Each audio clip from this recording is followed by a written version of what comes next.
Selamat datang, saya John Uy dari kabarinews.com. Hari ini kami ada Pak Syamsi Ali. Apa kabar Pak Syamsi? Baik, alhamdulillah. Terima kasih banyak atas kesempatan ini bisa berbincang-bincang. Saya ingin tahu latar belakang Pak Syamsi, your life journey sampai bisa ke Amerika. Silakan. Baik, jadi nama saya Syamsi Ali. Saya ini seorang putra asli Indonesia, lahir di sebuah kampung kecil di Sulawesi Selatan. Setelah selesai SD di kampung, kemudian saya masuk ke pesantren, sebuah sekolah Islam di Makassar. Dan setelah selesai di pesantren, saya mendapat beasiswa untuk kuliah di salah satu universitas di Pakistan, namanya International Islamic University. Selesai S1, S2, dan kemudian saya mendapat kesempatan mengajar di Saudi ketika itu. Nah, di Saudi inilah kemudian saya merasakan sebuah keresahan. Salah satu keresahan ketika itu di tahun 95-96 adalah perilaku kepada para TKW, TKI kita di negara Saudi yang saya sebagai sesama bangsa tentu tidak akan bisa menerima hal seperti itu. Maka hati saya memberontak dan akhirnya saya berdoalah kepada Tuhan, mudah-mudahan saya diberikan kesempatan untuk bisa mengabdi di tempat lain. Nah, di akhir 96 itu saya kemudian ketemu dengan Duta Besar Indonesia di PBB, Pak Nugroho Wisnumurti, dan saya menjadi penceramah di Konsulat Jenderal RI di Jeddah kepada sekelompok jamaah haji dari luar negeri, termasuk Pak Nugroho waktu itu dari New York. Beliau kemudian tiba-tiba mengajak saya ke kota New York. Nah, beliau mengajak saya itu karena waktu itu masyarakat komunitas Muslim di kota New York baru membuka sebuah masjid namanya Masjid Al-Hikmah, ya, masjid baru di kota New York. Maka saya diajak untuk datang memimpin masjid tersebut. Ya, alhamdulillah di penghujung tahun 96 Desember tepatnya saya sudah mendarat di kota New York dan sampai saat ini saya sudah sekitar 23 tahun lebih di kota New York ini.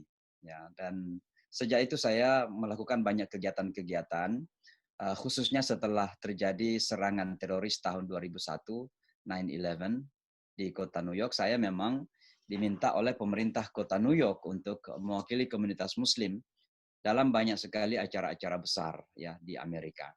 Termasuk ketemu Presiden Bush waktu pertama kali ke Ground Zero. Kemudian saya mewakili komunitas Muslim Amerika untuk baca doa di Yankee Stadium. Dan saya beberapa kali diundang ke White House untuk mewakili komunitas Muslim. Ya. Mungkin Oke. itu singkat. Oh iya, bagus sekali. Dan juga Bapak dulu pernah di Jamaica Muslim Center ya. Boleh Ya, elaborate? itu yang saya pimpin sekarang. Ya, jadi setelah 9/11 itu saya kemudian diminta menjadi imam di Islamic Center, ya masjid rayanya kota New York lah. Dan itu saya imam sekitar 10 tahun. Dan sebenarnya 14 tahun, dari 2001 sampai 2014 saya imam di situ. Lalu dari tahun 2015 sampai sekarang ini, saya memimpin Jamaica Muslim Center. Jamaica itu satu daerah di kota New York, kebanyakan Asia Selatan dan Timur Tengah. Jadi saya memimpin masjid ini bukan masjid Indonesia sekarang. Nah, tapi selain itu juga saya memimpin yayasan saya, namanya Nusantara Foundation, yang saya dirikan sekitar 5 tahun yang lalu. Nah, salah satu program besar Nusantara Foundation sekarang ini adalah mendirikan pondok pesantren di bumi Amerika pertama kali. Nah, di pondok pesantren ini kita akan kenalkan tentang Indonesia dan Islam khusus di Indonesia. Dan ini yang saya kira perlu untuk kita kenalkan karena Islam yang dikenal di Amerika ini rata-rata Islam Timur Tengah, Islam dari Asia Selatan atau Afrika. Sementara Indonesia ini dengan jumlah penduduk yang luar biasa besar, itu kurang dikenal ya. Makanya sengaja saya ingin mencoba membangun pesantren untuk mengenalkan bahwa sebenarnya Indonesia itu adalah tidak kalah dan tidak kurang dari negara-negara Muslim yang lain. Nah, boleh bedakan antara Muslim Nusantara Indonesia dan Timur Tengah. Silakan. Ya, Islam itu agama yang universal sifatnya. Saya kira sama juga yang Kristiani maupun Yahudi maupun agama-agama lain. Yang kemudian berbeda adalah ketika sudah sampai kepada manusia yang mengikut kepada agama itu. Karena manusia itu punya keadaan sosial yang berbeda, punya kultur yang berbeda, punya sistem perekonomian, sistem politik, macam-macam ya, sistem lokal. Misalnya Indonesia pasti kita punya kultur budaya Nusantara yang berbeda. Ya, dan itu sudah pasti ketika kita mengekspresikan keislaman kita, pasti ada perbedaan-perbedaan yang terjadi. Misalnya kita di Indonesia tentu cepat bergaul, mudah tersenyum, ya humble kepada semua orang, ya seharusnya tidak cepat marah kan begitu. Kita mudah itu ramah tamah kita sangat terkenal ya. Nah, jadi perbedaannya ada pada perilaku manusianya, bukan pada ajarannya itu sendiri. Kalau ajarannya universal. Kalau dalam istilah kita di Islam itu ya sumbernya dua, Quran dan Sunnah Rasul gitu, Quran dan hadis gitu. Nah, tapi ketika sudah sampai kepada pemahaman, maka penafsiran bisa berbeda karena cara faham kita berbeda. Cara faham ini banyak dipengaruhi oleh budaya-budaya lokal dan lain-lain sebagainya. Gitu. Jadi ada pengaruh perbedaan ya, karena ini kan dari agama ke perorangan, jadi Ya, tergantung siapa yang mengajar. Ya. Jadi ya. sebenarnya ada perbedaan bagaimana pengajaran yang oleh masyarakat Islam di Timur Tengah dan juga yang ada di Indonesia, bukan begitu? Ya, jadi lebih banyak dipengaruhi oleh situasi lokal. Ya, kita kenal misalnya di Indonesia itu kan memang dari dulu kita punya tradisi lokal yang sebenarnya sangat dekat kepada nilai-nilai agama keseluruhan. Ya, misalnya dalam agama Kristiani cinta kasih ya kita juga sudah secara tabiat ya seharusnya kita punya cinta kasih. Nilai-nilai kasih sayang dalam Islam juga demikian. Nilai-nilai gotong royong yang kita miliki sebagai masyarakat Nusantara itu juga ada dalam Islam seperti istilah ta'awun, kerjasama atau gotong royong. Maka ini kemudian cepat ya terjadi asimilasi antara budaya lokal dan ajaran Islam yang bersifat universal itu. Nah, ketika kita mengekspresikan keislaman kita atau keagamaan kita, maka ini kemudian diwarnai oleh perilaku kultur atau budaya lokal. Makanya kita orang Indonesia kalau berpakaian misalnya tetap batik, tetap baju koko misalnya, atau baju-baju lokal nggak ada masalah. Itu tidak perlu kita mengganti pakaian menjadi pakaian Arab misalnya untuk menjadi seorang Muslim. Atau memakai pakaian India untuk menjadi seorang Muslim.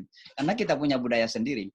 Nah, ini yang saya istilahkan bahwa nilai-nilai keislaman Indonesia itu dalam praktek sosial dan budaya pasti berbeda dengan negara-negara yang lain. Bagaimana Islam punya perkembangan di Indonesia sekarang? Kalau saya melihat sebenarnya dalam sebuah negara atau bangsa itu ada dinamika yang terjadi ya, ada up and down. Dan itu bisa kita lihat misalnya dinamika demokrasi di Amerika, ya ada masa-masa di mana kita bisa merasakan demokrasi yang sehat, ya demokrasi yang kita semua enjoy, kita bisa rasakan keindahannya. Tapi ada masa-masa di mana demokrasi itu dipengaruhi oleh emosi tertentu dari sebuah masyarakat karena faktor-faktor tertentu. Ya misalnya di Amerika ini karena kebetulan sedang meninggi apa yang disebut dengan white supremacy dan kemudian naik seorang presiden Donald Trump yang memang oleh sebagian teman-teman khususnya dari kalangan minoritas dilihat sebagai a leader that doesn't represent orang-orang yang non-white gitu. Maka banyak yang merasa kurang pas dengan Donald Trump. Maka di sebuah negara seperti Indonesia pasti yang namanya gesekan-gesekan itu ada dinamika yang terjadi. Tapi saya sejujurnya selalu melihat bahwa Indonesia dengan segala kekurangan itu ya tetap adalah Indonesia. Apa artinya? Kita memiliki nilai-nilai kebangsaan dan karakter kebangsaan yang tidak mudah sebenarnya goyah. Ya, yang ada itu adalah hiruk pikuk sementara yang terjadi dari masa ke masa. Tapi kalau kita kembali kepada tabiat asli kita sebagai bangsa Indonesia, maka kita akan bangga bahwa bangsa Indonesia ini dari dulu pun ya ragam sekali. Kita punya etnis lebih 100, kemudian suku banyak, bahasa banyak, agama juga banyak. Bahkan bukan agama yang diakui saja sebagai 6 agama, tapi banyak agama-agama lokal yang tidak diakuin gitu ya. Ya agama Jawa, agama Sunda, agama itu banyak sekali gitu. Dan itu semua bisa hidup sebenarnya. Nah, apakah tidak ada kekurangan? Ya ada, pasti ada gesekan-gesekan itu. Nah, yang perlu kita cari adalah gesekan itu terjadi karena apa sih sebenarnya? Di mana akar permasalahannya? Ya, sebab yang terkadang kita sesali adalah ketika terjadi sebuah ketidakenakan, gesekan maksud saya. Misalnya ada bentrok antara kelompok ya. Lalu kemudian kita blame seluruh negara, kita blame semua bangsa, atau kita blame pengikut agama tertentu. Itu saya kira tidak adil. Ya, kita harus berani memilah-milah. Ya, mana yang benar dan mana yang salah. Nah, Amerika ini walaupun kita umat Islam misalnya merasakan ada Islamofobia yang sedang meninggi, saya tidak adil untuk menuduh Amerika sebagai negara yang tidak yang anti-Islam. Buktinya kami orang Islam bebas kok menjalankan agama. Kami bisa sholat, bisa puasa, bisa membangun masjid selama mengikuti aturan-aturan yang ada. Maka saya tidak akan menyalahkan Amerika. Yang saya salahkan adalah kasus-kasus yang terjadi itu. Nah, itulah sebabnya saya terkadang kurang enak ketika kita di Indonesia ada gesekan-gesekan, lalu kemudian kita secara umum menyalahkan bahwa Indonesia sudah begini, Indonesia sudah begitu. Nah, apalagi kalau kita blame ya kelompok tertentu. Padahal kelompok ini belum tentu mewakili semua itu ya. Sama juga misalnya orang Islam sekarang ini. Betapa sakitnya kita kalau kita dituduh teroris hanya karena ada orang Islam melakukan teror gitu. Ya. Dan itu ada memang pada semua agama ada kelompok-kelompok jahat kan, ada personal yang gagal mengikuti ajaran agama yang sesungguhnya. Dan itu bisa kalau kita mau mengungkit semua kasus-kasus dunia ini pasti banyak. Ya, jadi saya kira Indonesia ini tetap negara yang sangat cukup ideal, walaupun tidak sempurna. Nah, yang tidak sempurna itu mari kita sama-sama sempurnakan bersama. Ya, kekurangan-kekurangan itu mari kita berusaha untuk memperbaiki. Jangan kemudian kita menggali kekurangan itu kemudian kita lobangin lebih jauh lagi. Karena saya rasa itu tidak akan bisa menyelesaikan permasalahan. Apa kegiatan Pak Syamsi sekarang, apalagi di bawah Trump ya? Ya, untuk menghadapi semua ini, baik Donald Trump yang memang cukup anti-Islam maupun Islamofobia secara umum, cara yang terbaik bagi kami adalah membangun kerjasama dengan semua orang, ya, bahwa mereka punya kepentingan yang sama. Ya, misalnya di tahun 2017 yang lalu, Donald Trump kan mengeluarkan aturan Muslims ban kan, ingin melarang orang Islam masuk Amerika dari 6 negara, mulai dari 6 negara. Lalu kami di kota New York melakukan demonstrasi besar-besaran, dan yang hadir itu 90% adalah non-Muslim. Yahudi, Kristen, Hindu, Buddha, semua datang. Temanya apa? Today I'm a Muslim too. Hari ini saya juga Muslim. Artinya apa? Kalau Anda melarang orang Islam masuk Amerika, maka larang kami juga. Kalau Anda menyakiti orang Islam, sakiti kami juga. Nah, ini yang kami selalu lakukan di Amerika. Membangun dialog, membangun kerjasama. Karena saya rasa apa yang terjadi kepada orang Islam hari ini, tidak ada jaminan bahwa besok tidak akan terjadi kepada orang lain. Maka bagi kami misalnya, apa yang disebut dengan anti-Semitisme dan anti-Islam, itu sama saja. Ya. Karena menyakitin satu orang itu penyakit untuk semua. Kalau terjadi kepada satu orang, bisa terjadi kepada semua orang. Maka bagi kami yang namanya Islamofobia bukan perjuangan kami untuk melawan, tapi perjuangan teman-teman non-Muslim juga. Dan anti non-Muslim bagi kami itu adalah tanggung jawab kami untuk melawan. Karena apa yang terjadi ke kami bisa terjadi kepada mereka, apa yang terjadi ke mereka bisa terjadi pada kami. Dan oleh sebab itu kerjasama sangat penting. Dan itu yang kami bangun di Amerika. Kegiatan apa sekarang Pak Syamsi kerjakan? Ya, jadi kegiatan yang paling menyibukkan saya sekarang ini adalah upaya untuk mendirikan pondok pesantren tadi itu. Jadi saya sudah memiliki lokasinya, 7,5 hektar di daerah Connecticut, 2 jam dari kota New York, dan sudah ada gedung-gedung tua di dalamnya yang sementara kami renovasi. Lokasi itu terletak di sebuah daerah yang sangat indah, ada danau dan kami sering ke sana kalau musim panas ini. Selama Juli Agustus nanti akan banyak di sana karena memang indah sekali tempatnya. Dan ini kami akan jadikan sebagai pesantren di masa-masa yang akan datang. Sekali lagi saya menjadikan ini sebagai pesantren karena ingin mengenalkan Indonesia, bahwa Indonesia itu ya negara Muslim, tapi kita bisa bersahabat dengan siapa saja, kita bisa bekerja sama dengan siapa saja. Jadi jangan lagi ditakutin Islam itu sebagai agama yang menakutkan, ya, karena ini masalah ketidaktahuan saja. Ya, jadi ini yang paling menyibukkan saya sekarang. Kami dalam upaya untuk melakukan fundraising, seringkali pulang ke Indonesia dan ke berbagai tempat untuk melakukan penggalangan dana untuk pembangunan pesantren ini. Oke, baik. Misalnya ada pemirsa Kabari yang ingin contribute, apakah nanti Pak Syamsi bisa memberi informasinya? Nanti Ya, bisa di nusantarafoundation.org. nusantarafoundation.org bisa kontribusi di situ. Nanti juga bisa mungkin saya kirimkan kalau di Indonesia ada, kita punya Nusantara Foundation ini terdaftar di Amerika dan di Indonesia. Jadi di Amerika sudah full non-profit, di Indonesia juga sudah full sebagai non-profit atau NGO, terdaftar di Kementerian Sosial dan terdaftar di Kementerian Hukum. Dan kita punya kantor di Jakarta sebenarnya. Oke, dan juga tax deductible. Yeah, of course, ya, tax deductible. Dan sekarang kita menghadapi COVID-19 dan juga riot ya. Bagaimana itu menurut pendapat Pak Syamsi? Baik, jadi bagi kami mendukung gerakan Black Lives Matter ya, bukan karena mendukung warna kulit. Ya, bagi kami kita tidak membeda-bedakan manusia karena warna kulitnya. Kita tidak membedakan manusia karena ras dan etnisnya. Ya. Bagi kami, ketika mendukung teman-teman orang hitam sekarang ini adalah karena mendukung keadilan gitu dong. Ya, mendukung kesetaraan. Maka yang kami perjuangkan bukan karena mendukung kelompok etnis atau ras tertentu, tapi kita dukung kebenaran dan keadilan.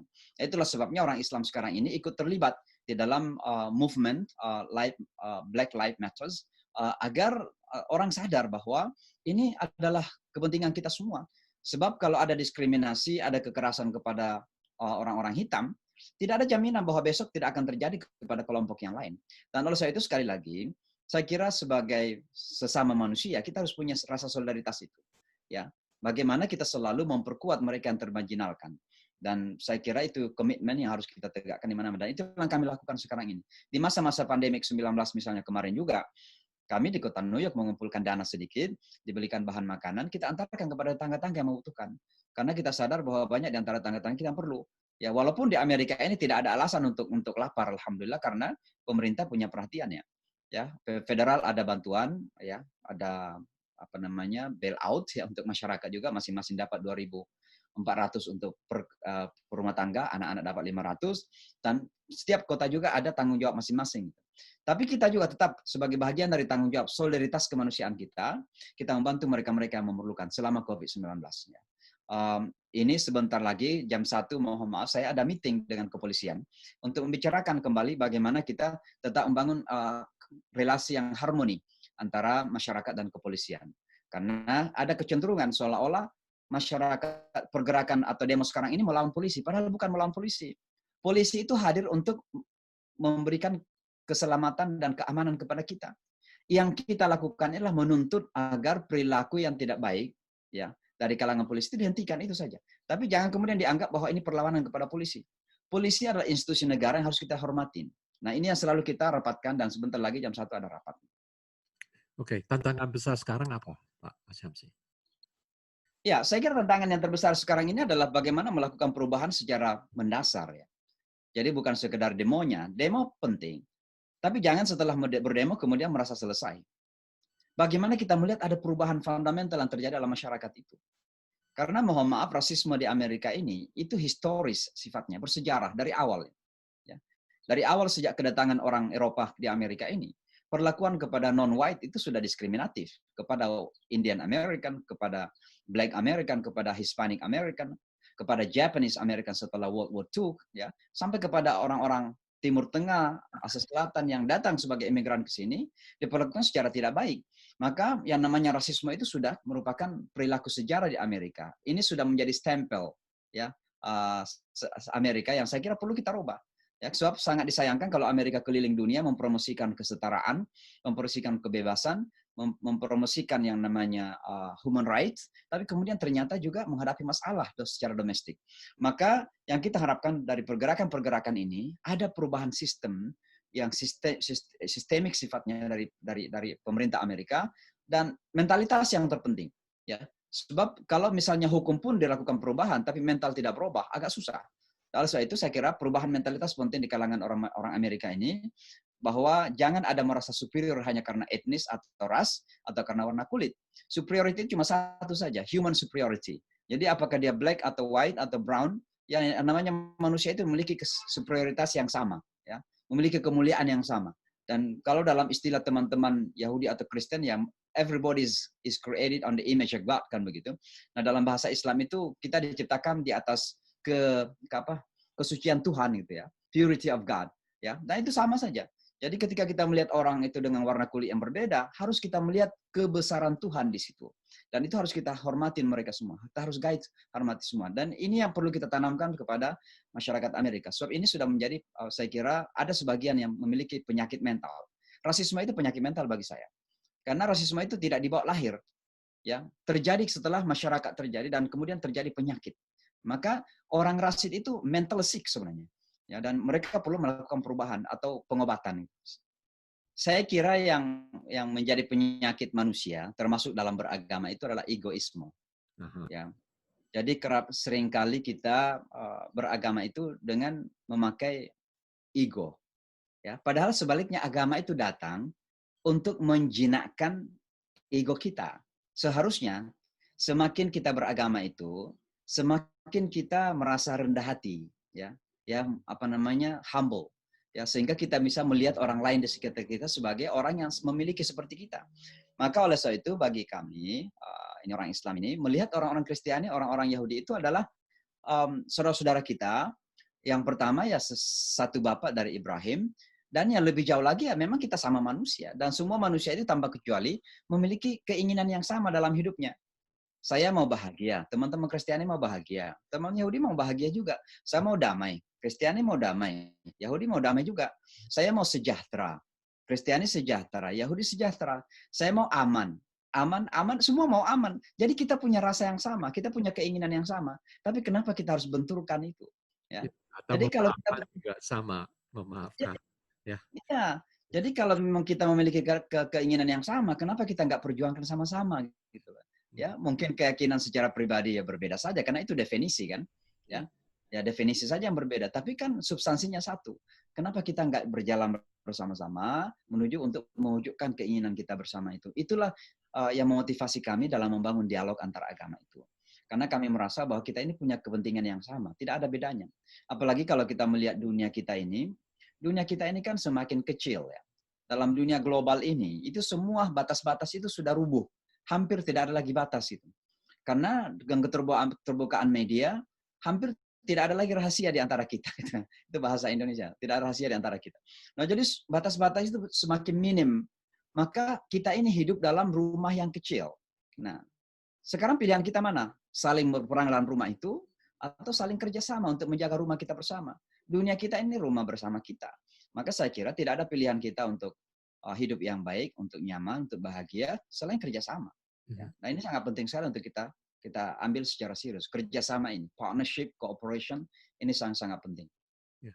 Oke, pesan terakhir Pak Syamsi. Ya, pesan terakhir saya, karena ini didengar oleh sesama bangsa, apalagi secara khusus teman-teman diaspora, kita sebagai orang Indonesia, apakah masih berpaspor Indonesia atau tidak lagi berpaspor Indonesia, ya mari kita sama-sama mewakili wajah bangsa kita di mana saja, ya, termasuk di Amerika Serikat ini. Mari kita berada di garda terdepan untuk menjadi manusia-manusia yang bisa menjadi tauladan. Ya. Dengan apa? Dengan keberhasilan kita. Mari kita berhasil pada bidang kita masing-masing. Yang insinyur berhasil bidang insinyur. Yang di media berhasil di media. Yang agama seperti saya ada agama. Baik Islam, Kristen semuanya. Mari kita berhasil. Kita ingin ada nama-nama besar yang muncul lagi ya di diaspora kita untuk bisa mewakili wajah Indonesia yang besar itu. Tapi yang terpenting adalah saya ingin mengingatkan diri saya sendiri dan kita semua bahwa Indonesia ini adalah ibu pertiwi kita bersama. Kalau ada kekurangan, mari kita perbaiki. Ya, kalau ada ketidaksempurnaan, mari kita sama-sama sempurnakan. Tapi jangan kemudian jika ada kasus yang terjadi, itu kita jadikan alasan untuk merusak wajah bangsa. Saya kira tidak benar. Ya, apalagi memang dicari-cari kesalahan itu menyalahkan ya. Dan yang paling terpenting adalah Indonesia itu basisnya, asasnya adalah Pancasila dan Undang-Undang Dasar. Ya, oleh karena itu agama memang penting, tapi jangan kemudian kita memecah belah diri kita ini karena partikular yang pada kita. Apakah saya Muslim lalu saya tidak merasa bersama lagi dengan orang Kristiani? Bagaimana kita bisa menjadi satu, ya, satu bangsa, bahkan satu manusia dalam di tengah perbedaan-perbedaan yang ada. Perbedaan itu bagian dari kasih Tuhan yang harus kita hormati. Gitu. Jadi saya kira itu saja. Mudah-mudahan kita semua selalu diberkati oleh Tuhan dan kita dikuatkan untuk senantiasa melakukan hal-hal yang lebih positif lagi ke depan agar semua orang bisa mengambil manfaat dari kita semuanya. Oke, terima kasih Pak Syamsi untuk sharing. Dan untuk pemirsa Kabari, saya John Uy, sekian dulu sampai kita berjumpa lagi. Terima kasih. Terima kasih.